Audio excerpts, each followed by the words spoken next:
Bueno, queridos patitos, estamos con Golda, la película.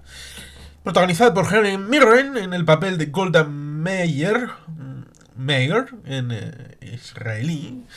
Es una película que podría narrar esos 80 años de vida de Golda, que nace en 1898, un año paradigmático por muchos motivos: la guerra hispano-estadounidense, el contacto en Fashoda entre los británicos y los franceses, en el Sudán, pero evidentemente se pasa de largo a toda velocidad respecto de los sucesos hasta llegar a la Guerra del Perdón. 1800... No, hombre, no, 1800 no. Eso sería llevarnos a la época de las postrimerías de la guerra franco-prusiana. Igual lo tratamos próximamente en un conversatorio. Bueno, tenemos en 1973, la Guerra del Perdón, y se establece en la relación con unos pequeños cortes de prensa de la época, en forma de noticiario para cinematografía, como son la Guerra de Independencia, 1948, el Asunto de Suez, en 1956, y la Guerra de los 6 días, en 1967. Que prefiguran algo que no está establecido, sino como elemento sucinto en un conversatorio, en un elemento de conversación entre los protagonistas respecto de la guerra de desgaste.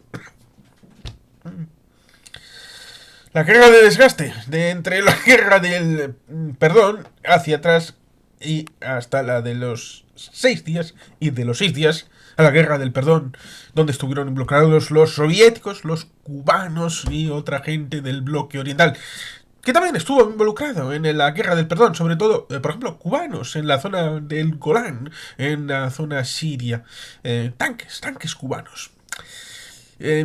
Por tanto, la película desbroza el periodo previo a esta situación.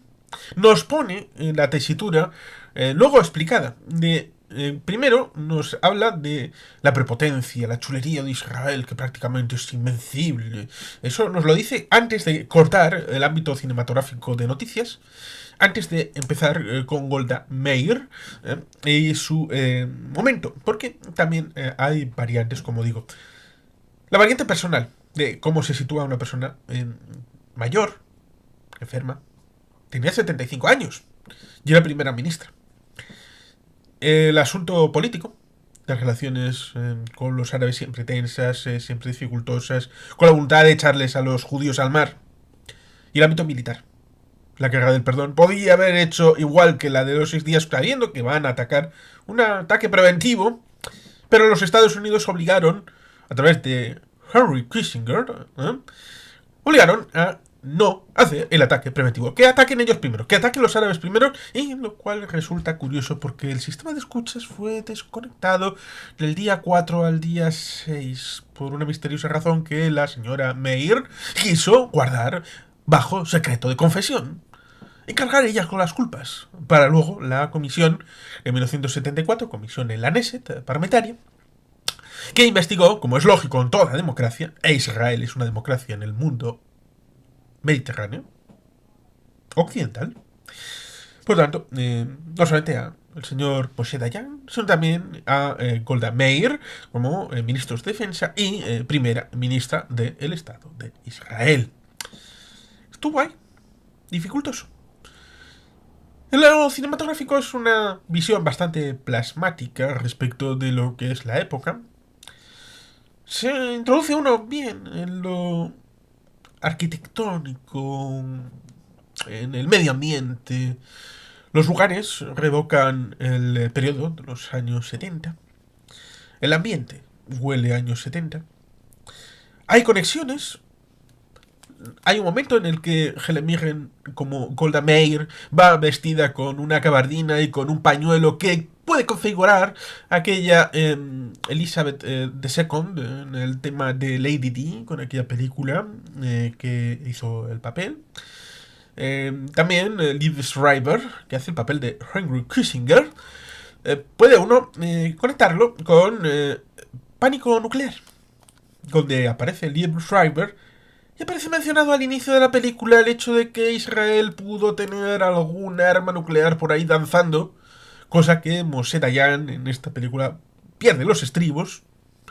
Recordemos, hubo 3 personas que entraron, aún no sabiéndolo Levi Skoll, el primer ministro, en 1967, que también tuvo su crisis personal y al de no mucho acabaría en el hoyo, como es Uzi Narkis, Isaac Rabin y Moshe Dayan.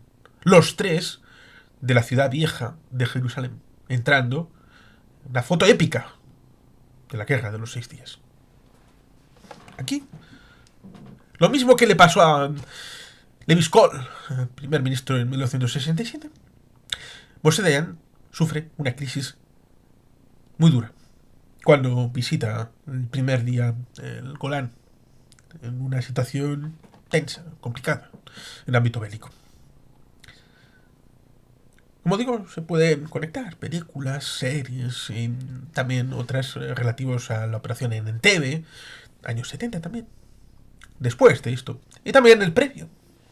1972. El asunto de Múnich. Que hay una película también de los años 70 que está comentada en el canal. Lo mismo que tenemos un conversatorio con Moshe Moti Rofen sobre la guerra del perdón. Lo que no sabíamos, cuando lo estábamos haciendo, es que en el 50 aniversario estaría a punto de caer el 7 de octubre de 2023. Un ataque de Hamas y amiguitos contra el kibbutz Nir-Nitzak,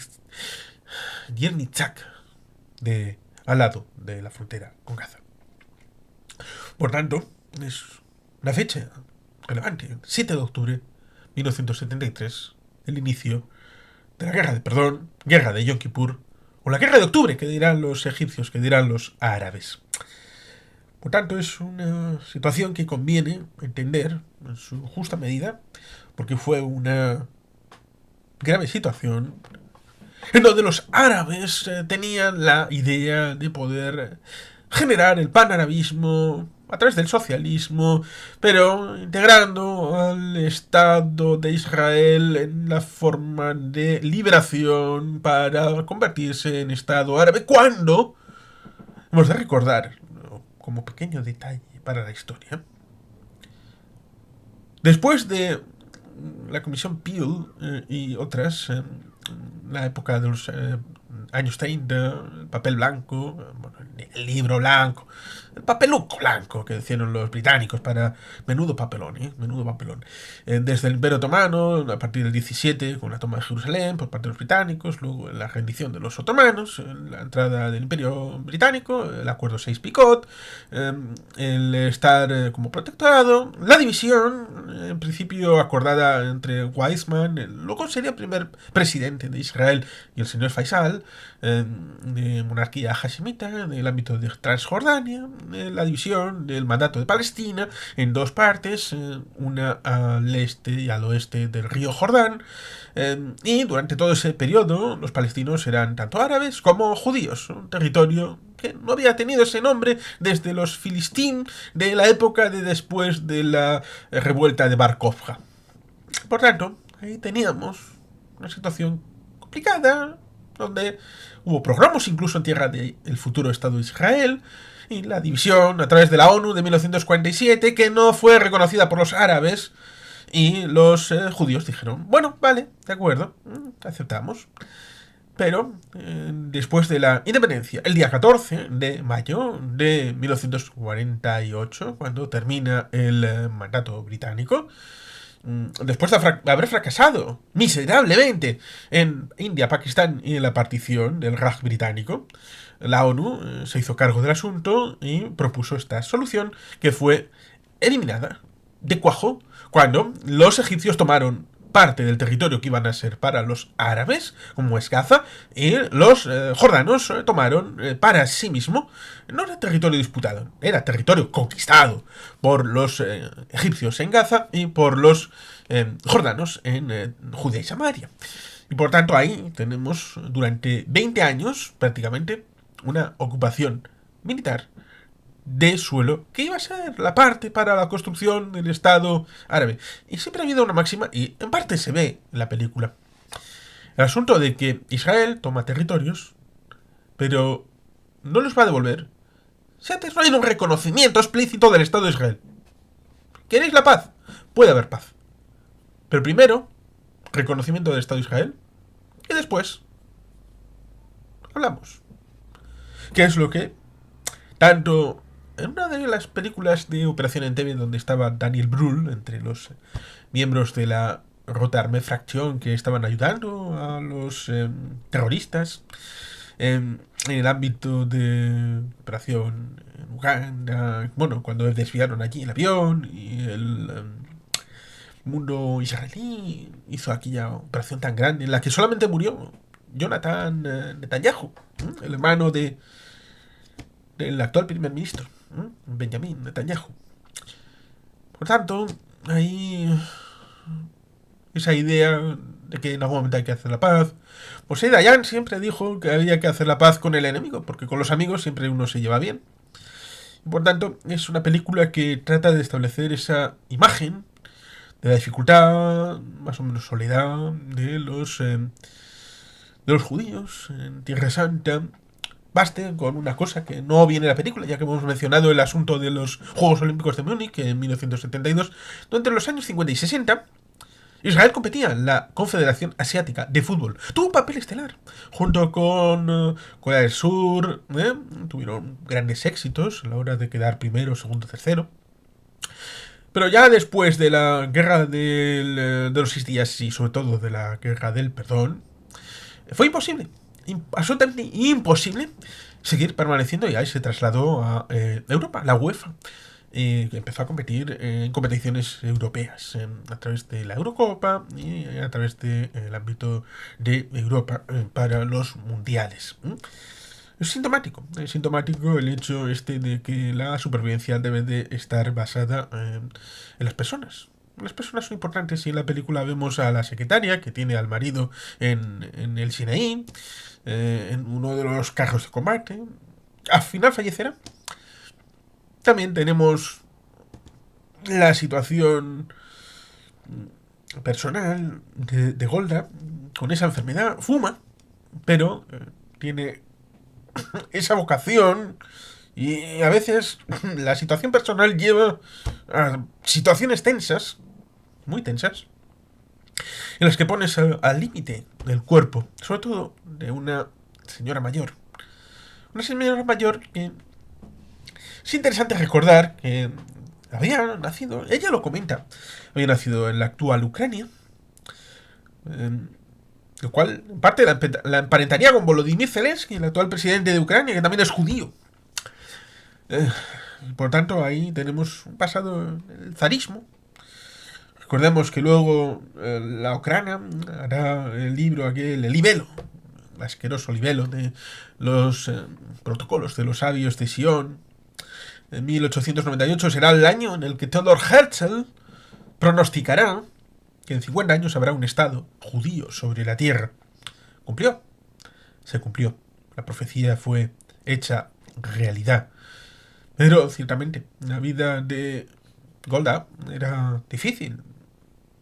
Lo mismo que en paralelo tenemos a Henry Kissinger, también en otra zona.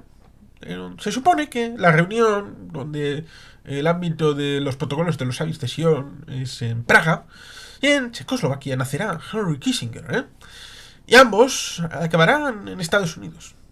Solo que la familia Meir, es decir, ella y marido, cuando pudieron, se trasladaron a Tierra Santa, dentro del marco de las aliyas. Unas aliyas que comenzaron a finales del siglo XIX, tuvieron varias, como comenta Leon Uris en su libro Éxodo. Tenemos ahí una oportunidad. Ben Gurión, Golda Meir, estableciendo Estado dentro del protectorado, estando la creación de sindicatos, de bancos, de agencias de gestión de la tierra. Por tanto, no tenían Estado, pero tenían estructuras de Estado. Fueron ahí cimentando. Fue cabildera.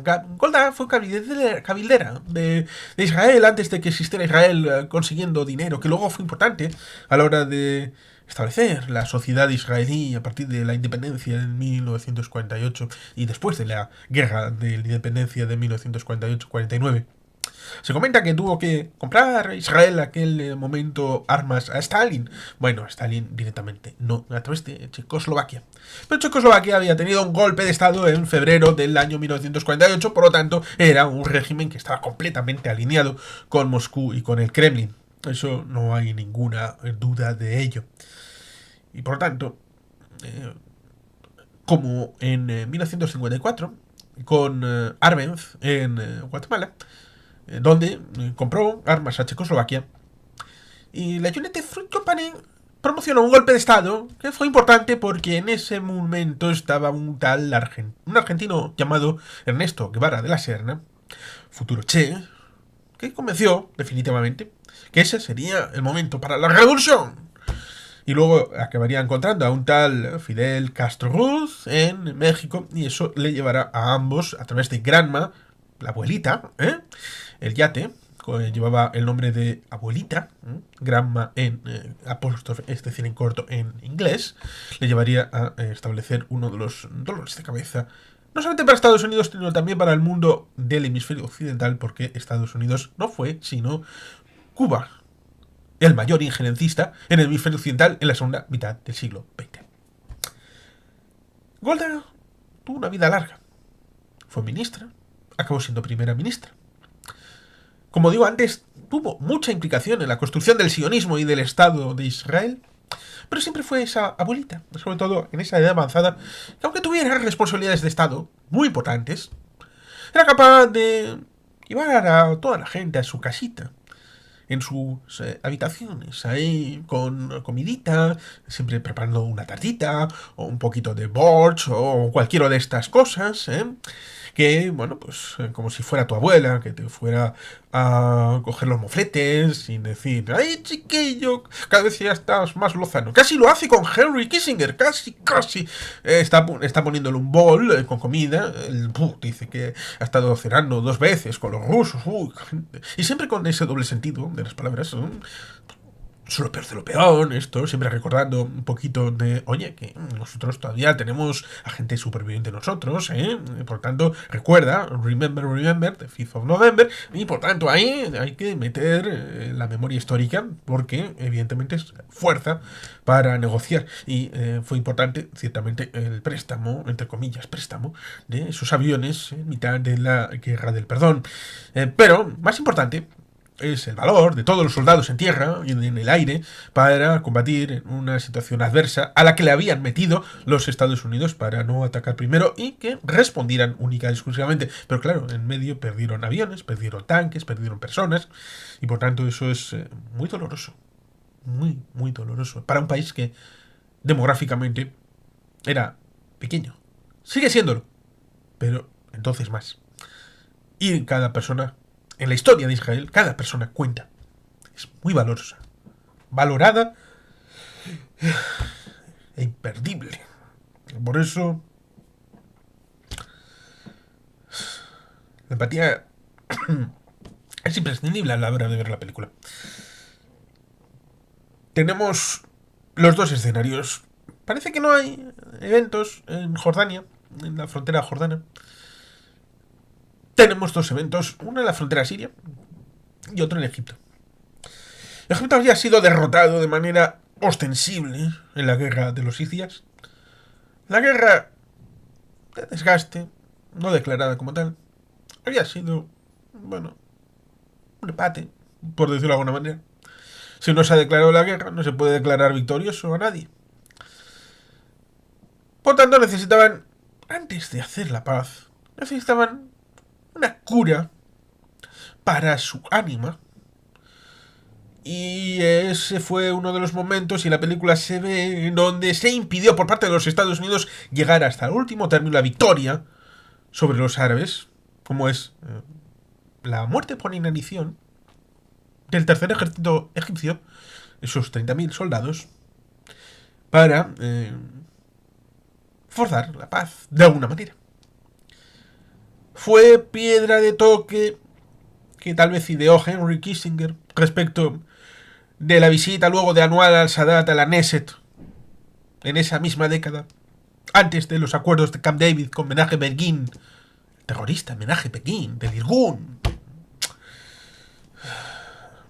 antes del fallecimiento de la propia Golda Meir en 1978.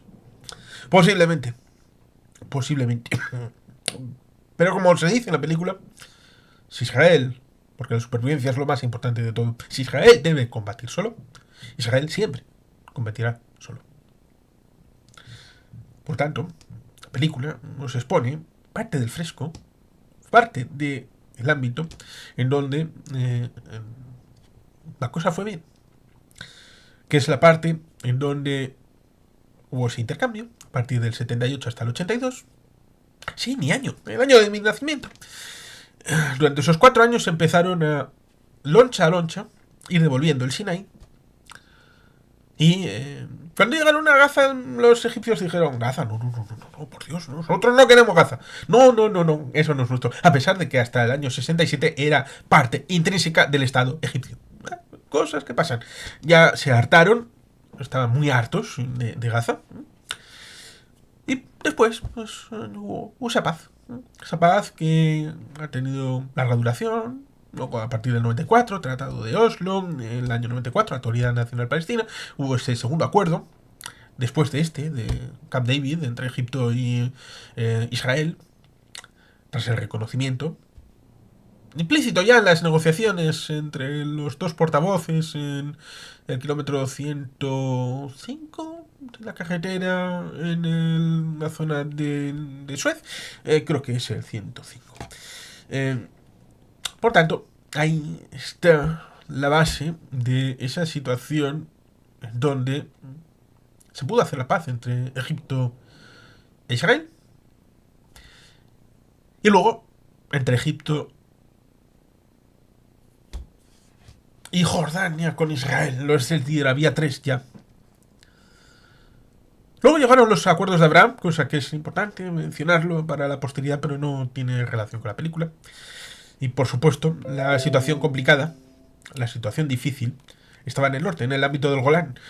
Hubo suerte, porque la jerarquía, esto no se ve en la película, pero la jerarquía muy vertical y muy dolorosa para ellos estableció que cuando desapareció la línea de mando y hubo dificultades en el suministro, los soldados individualmente contemplados de Siria y demás amigos, ya sea Cuba o etcétera, no supieron bien qué hacer. Y eso favoreció la detente de los israelíes y poder dar la vuelta. Eso y poder mantener una fuerza aérea más o menos estable. Y por tanto, ahí hubo un momento de dificultad, pero se pudo llevar adelante. El hecho de que los tanques no estuvieran lo suficientemente organizados, pero evidentemente las granjas de Sebam, el Golán, siguen estando en tierra disputada. Siria no ha alcanzado ninguna paz. Luego llegaron las operaciones en el 82 en el Líbano, un estado desestructurado, muy complicado. Evidentemente era la Suiza de Oriente Medio, Beirut era el París de Oriente Medio. Era una situación brillante, pero que se fue por el ducto. Y que en los años 80 fue ya el colofón, que solamente hasta el asesinato de Hariri, y todavía parece que de momento no ha terminado de culminar, estaría de protectorado el Líbano de Siria de los Assad, en aquel caso de Hafez al-Assad. Por tanto, ahí está larvado todavía el asunto del reconocimiento o no reconocimiento, la operación que el que fue primer ministro, pero entonces era ministro de Defensa, ¿no? Como Moshe Dayan, el ataque a Deir ez-Zor en 2007, en un acuerdo que tenían desde 2003 Irán con Siria de defensa mutua, en parte relacionado con lo que pasó en 2003 con Irak. Pero también Gaddafi en 2003 habló con los británicos para dejar de tener armas de destrucción masiva. Por lo tanto, los eventos siempre son poliédricos y entran en Por tanto, ahí siempre hay la necesidad de paz, pero una paz estructural, reconocida, con diplomacia. Y la diplomacia siempre requiere alteridad. Por tanto, la película Golda es una película que está bien, que solamente invitará a la gente a aproximarse a la figura de Golda Meir, con todo ese pasado, con todo ese legado, con esos 80 años tan comprometidos con el sionismo, aunque solamente la película establezca esa idea en octubre de 1973. Octubre del 73. Recuerda, a octubre del 62 tenemos un conversatorio íntimo sobre la película de Roger Donaldson, 13 días del año 2000. Por tanto, siempre hay vericuetos en donde la historia permea para poder abrir y cerrar puertas respecto de esta historia nuestra, de nuestro mundo en el siglo XX y también en otros siglos, acerca de cómo hemos llegado hasta aquí, cómo han las personas sufrido ese peso físico de la historia, como le pasa a Golda, y cómo hay esa contradicción. Tratan de salvarle la vida, pero ella sigue fumando. Bueno, las personas somos así. Y el eje de la película, por lo tanto, es Golda, que prefirió asumir la carga, a pesar de que no fuera suya, por salvar las estructuras del Estado, salvar a las personas concretas que podían seguir desempeñando algún papel y el pasado de esas personas, porque era mejor manchar a una sola persona que manchar a más de una. Y eso ciertamente me recuerda a cierto pasaje de el caserío Larrazabal en 1893, pero sería largo y sería ocioso, porque sería meternos en harina de otro costal. Por tanto, sin más, queridos patitos, es que ricasco, agur brobat, Betty Helpian.